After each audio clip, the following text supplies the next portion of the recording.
Hi, welcome to the first episode of Conversational Medicine.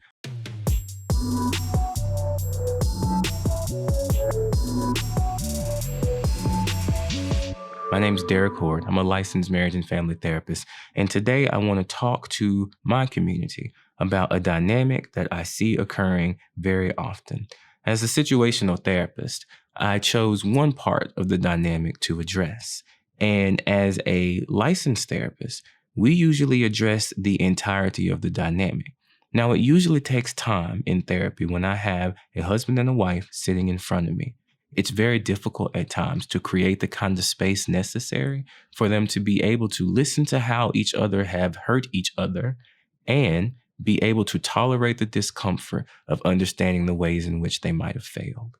And so in our community, we don't really get the luxury or get the time or have the time to sometimes have the sort of conversations that we need to have. So this video is to address those comments from the situational therapist, as well as set up the rest of our journey together, because some of you are going to read this and leave me. And I understand. I really get it. Thank you for letting me be a potential stop on your journey as you get to becoming the person that you were always meant to be. And some of you are going to read this and be like, what's next? I'm super excited. So thank you so much for being here. Thank you for giving me an opportunity to correct this mistake. And I look forward to showing you that people can change. I first want to apologize to the Black women in my community and members of the situational practice. When I said, y'all wonder why Black men hate Black women, I was thinking of reaching Black men who hate Black women.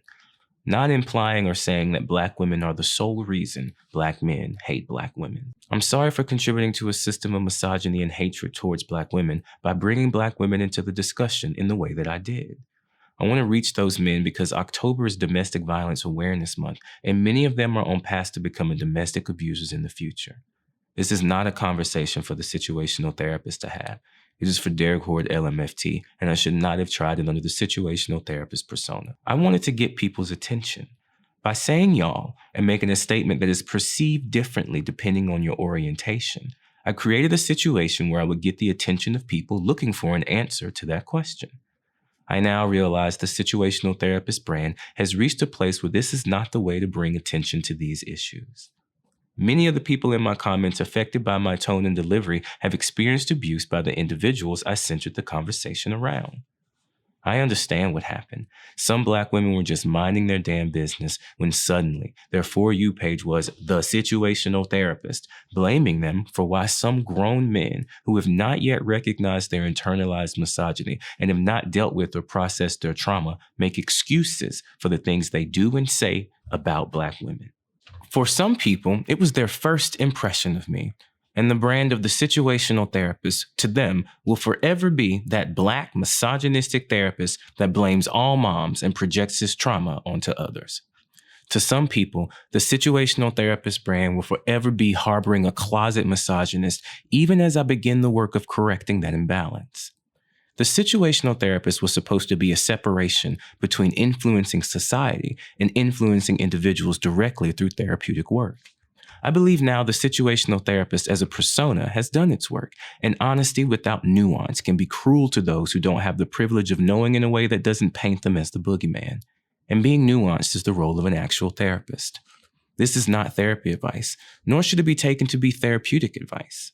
Before I began healing through therapy with a licensed therapist who was an expert in PTSD, I used to have a deep misandry towards Black men. I used to associate all Black men with the idea of the absent father. When I saw a Black man just existing and living his life, the first thing I thought was, that man is not taking care of his children.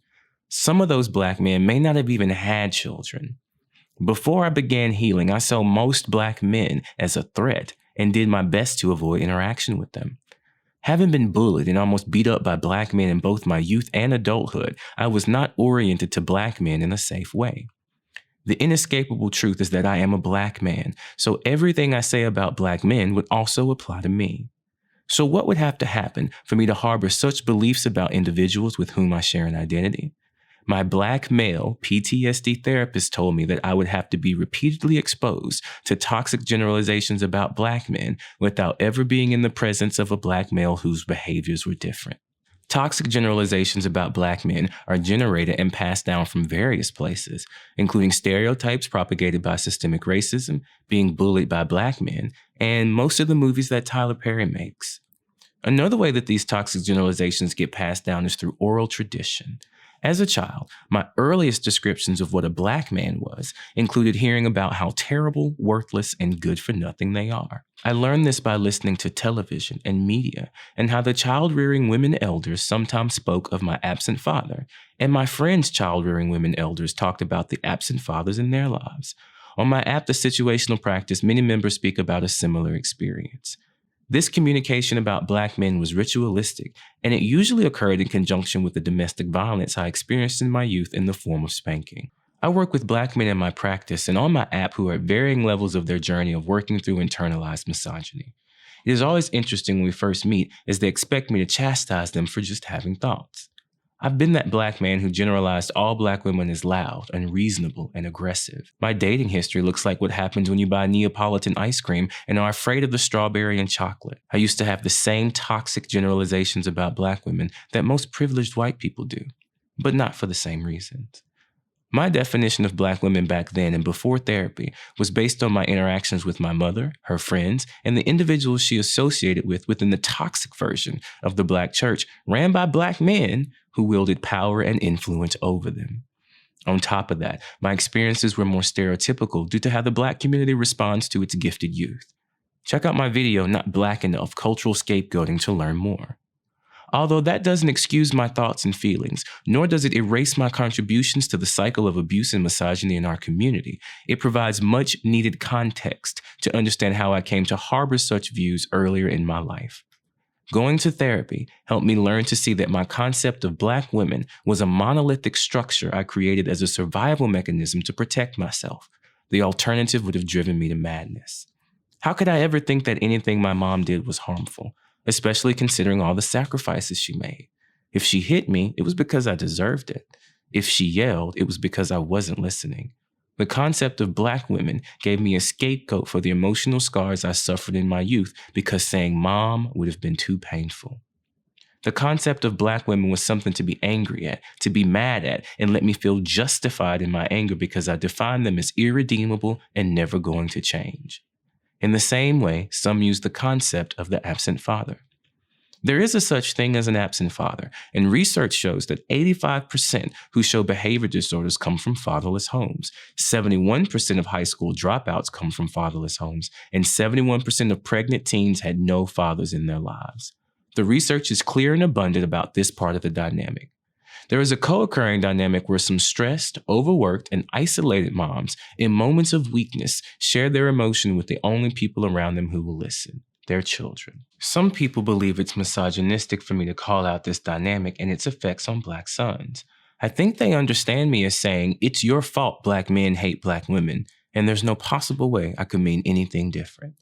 In her book, Spare the Kid, Why Whooping Children Won't Save Black America, Dr. Stacey Patton explains how this dynamic is infrequently discussed because it centers Black men as victims of pain at the hands of their mothers, while also offering an uncomfortable reason why grown men treat women poorly. In essence, it sounds like bullshit.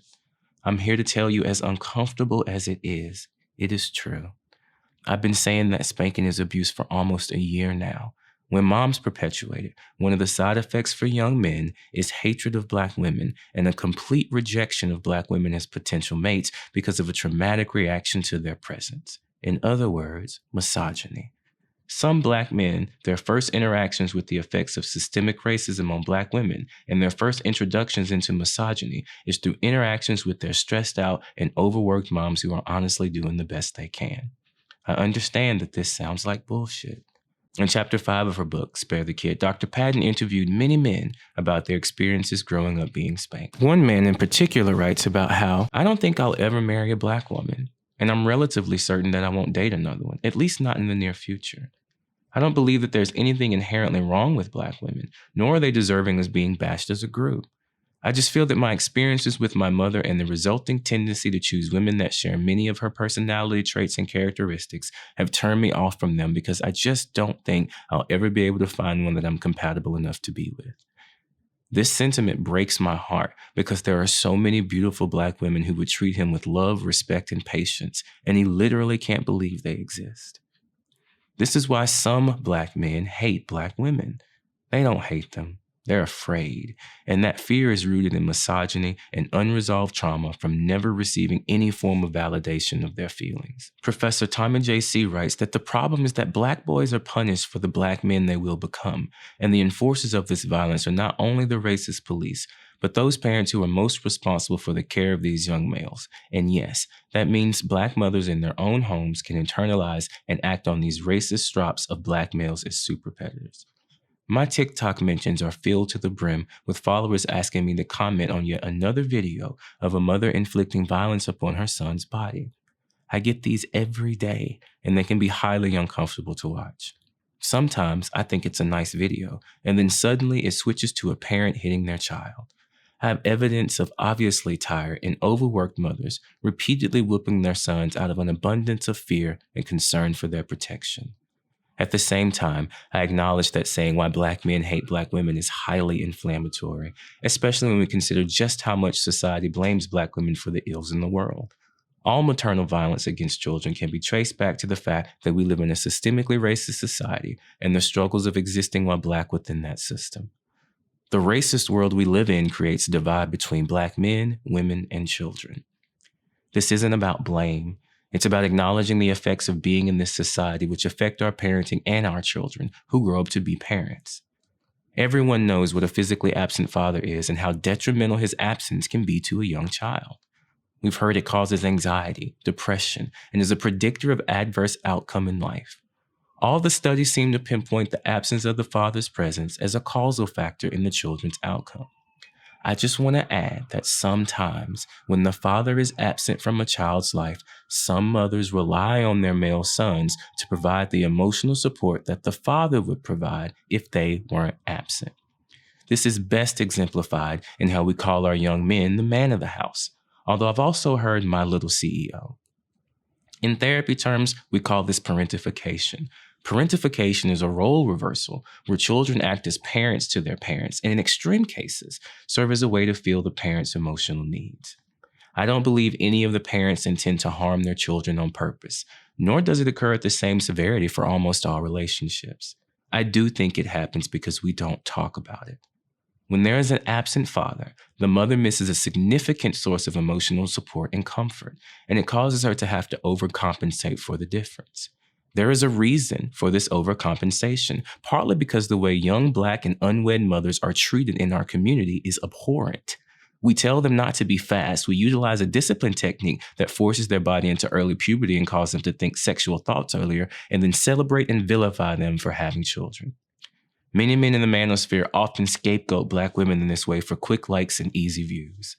Some Black men's hatred of Black women is directly proportional to whether or not they can even recognize their own abuse, and when they have they ever been allowed to tell their story and express their pain without being told how this isn't an excuse, or how she's the only mother you will ever have, or a lot of the comments that I received on the video I posted. I understand why people leave these comments, and in the way I made my original video, I was asking for it to an extent. The situational therapist broke a social taboo and did it on a public forum with a reach that is honestly unfathomable because of how the TikTok algorithm works. The situational therapist brand will take some time to recover from this, and I'm not sure how far the fallout will be. I know I'm committed to ongoing conversations with Black leaders, creators, and representatives, and the time of the situational therapist as a public persona has come to an end.